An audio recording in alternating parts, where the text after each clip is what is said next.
ఓం శ్రీ గురుభ్యో నమః. ఓం శ్రీ మహాగణాధిపతయే నమః. ఓం శ్రీ సరస్వత్యై నమః. అందరికీ నమస్కారం. ఈరోజు కార్తీక పురాణం 5వ అధ్యాయం. వశిష్ఠ మహాముని జనక మహారాజుతో అంటున్నారట కదా, ఓ జనక మహారాజా, కార్తీక మాసంలో స్నాన దాన పూజానంతరం శివాలయములో కానీ విష్ణువాలయములో కానీ శ్రీమద్ భగవద్గీత పారాయణం తప్పకుండా చేయాలి. అలా చేసిన వారి సర్వ పాపములు కూడా నివృత్తి అవుతాయి. ఈ కార్తీక మాసంలో కరవీర పుష్పములు శివకేశవులకి సమర్పించిన వారు వైకుంఠానికి వెళ్తారు. భగవద్గీత కొంతవరకు పఠించిన వారికి విష్ణులోకం ప్రాప్తిస్తుంది. కనీసం శ్లోకంలో ఒక్క పాదమైన కంఠస్థం చేస్తే విష్ణు సాన్నిధ్యం పొందుతారు. కార్తీక మాసంలో పెద్ద ఉసిరికాయలతో నిండి ఉన్న ఉసిరి చెట్టు కింద సాలగ్రామాన్ని యథోచితంగా పూజించి విష్ణుమూర్తిని ధ్యానించి ఉసిరి చెట్టు నీడని భుజించాలి. బ్రాహ్మణులకి కూడా ఉసిరి చెట్టు కిందే భోజనం పెట్టి దక్షిణ తాంబూలాలతో సత్కరించి నమస్కరించాలి. వీలును బట్టి ఉసిరి చెట్టు కింద పురాణ కాలక్షేపం చేయాలి. ఈ విధంగా చేసిన బ్రాహ్మణ పుత్రుడికి నీచ జన్మం పోయి నిజ రూపం కలిగింది అని వశిష్ఠుల వారు చెప్పారు. అది విని జనక మహారాజు, మునివర్య, ఆ బ్రాహ్మణ యువకుడికి నీచ జన్మం ఎందుకు వచ్చింది, దానికి గల కారణం ఏమిటి అని ప్రశ్నించారు. అప్పుడు వశిష్ఠుల వారు ఈ విధంగా చెప్తున్నారు. రాజా, కావేరీ తీరము నందు చిన్న గ్రామంలో దేవశర్మ అనే బ్రాహ్మణుడు ఉండేవాడు. అతనికి ఒక కుమారుడు. వాని పేరు శివశర్మ. శివశర్మ చిన్నతనం నుండి భయభక్తులు లేకుండా అతి గారాబంగా పెరగడం వల్ల నీచ సహవాసాలు చేసి దురాచారపరుడై తిరుగుతూ ఉన్నాడు.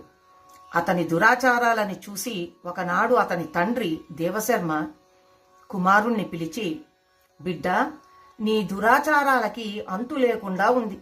నీ గురించి ప్రజలు పలు విధాలుగా చెప్పుకుంటున్నారు, నన్ను నిలదీసి అడుగుతున్నారు కూడా. నీ వల్ల కలిగే ఈ నిందలకి సిగ్గుపడుతూ నలుగురిలో తిరగలేకపోతున్నాను. కాబట్టి నీవు కార్తీక మాసంలో నదిలో స్నానం చేసి శివకేశవులను స్మరించి సాయంకాల సమయంలో దేవాలయంలో దీపారాధన చేస్తే నీవు చేసిన పాపాలన్నీ తొలగిపోవడమే కాకుండా నీకు మోక్ష ప్రాప్తి కూడా కలుగుతుంది. కాబట్టి నీవు ఆ విధంగా చేయి అని బోధించాడు. అప్పుడు కుమారుడు అంటున్నాడు, తండ్రి, స్నానం చెయ్యడం వల్ల వంటికి ఉన్న మురికి మాత్రమే పోతుంది, అంతేకాని వేరే ఏమీ కాదు. స్నానం చేసి పూజలు చేసినంత మాత్రాన భగవంతుడు కనిపిస్తాడా? దేవాలయంలో దీపాలు వెలిగిస్తే లాభమేమిటి?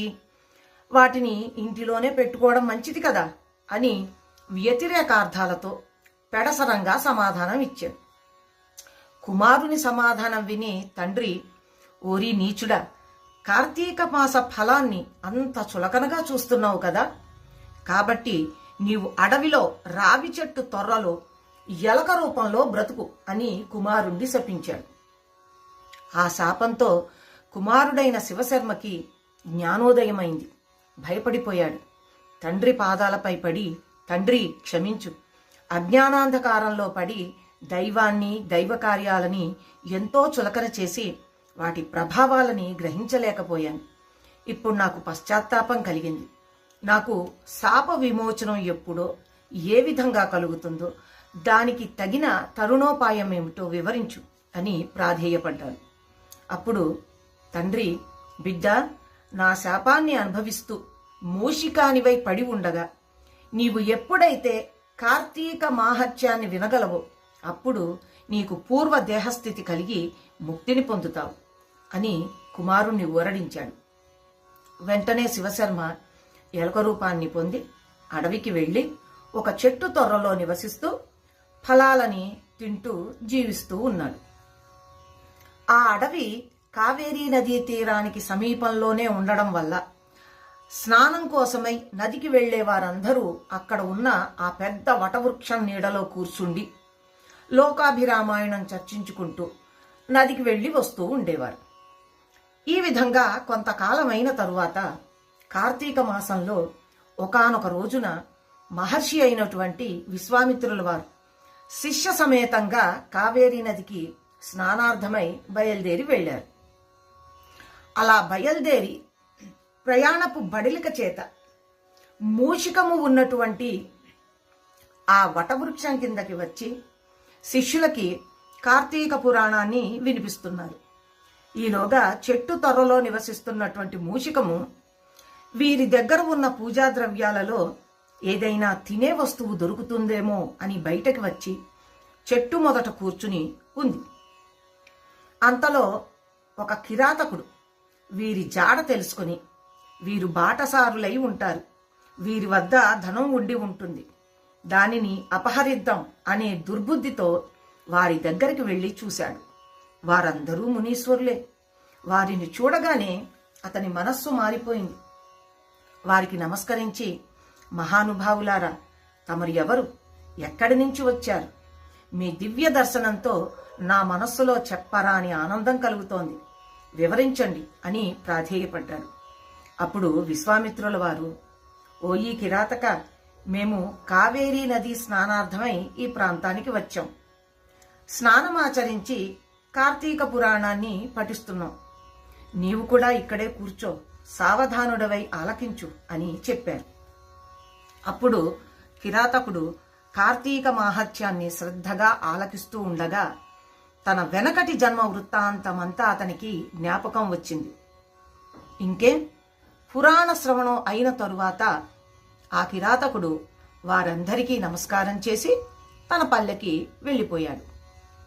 అదేవిధంగా ఆహారం కోసం చెట్టు మొదట దాగి ఉండి పురాణమంతా వింటున్న ఈ ఎలక కూడా తన వెనకటి బ్రాహ్మణు రూపాన్ని పొంది, మునివర్య ధన్యోస్మి, తమ దయ వల్ల నేను కూడా ఈ మూషిక రూపం నుండి విముక్తున్నయ్యాను అని తన వృత్తాంతమంతా చెప్పి తను కూడా వెళ్ళిపోయాడు.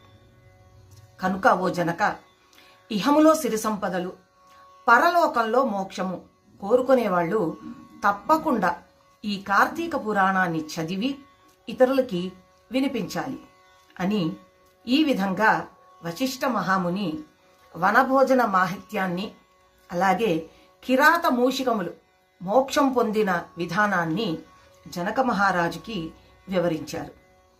దీనితో 5వ రోజు పారాయణం ముగిసింది. తిరిగి రేపటి రోజున కలుసుకుందాం. నమస్కారం.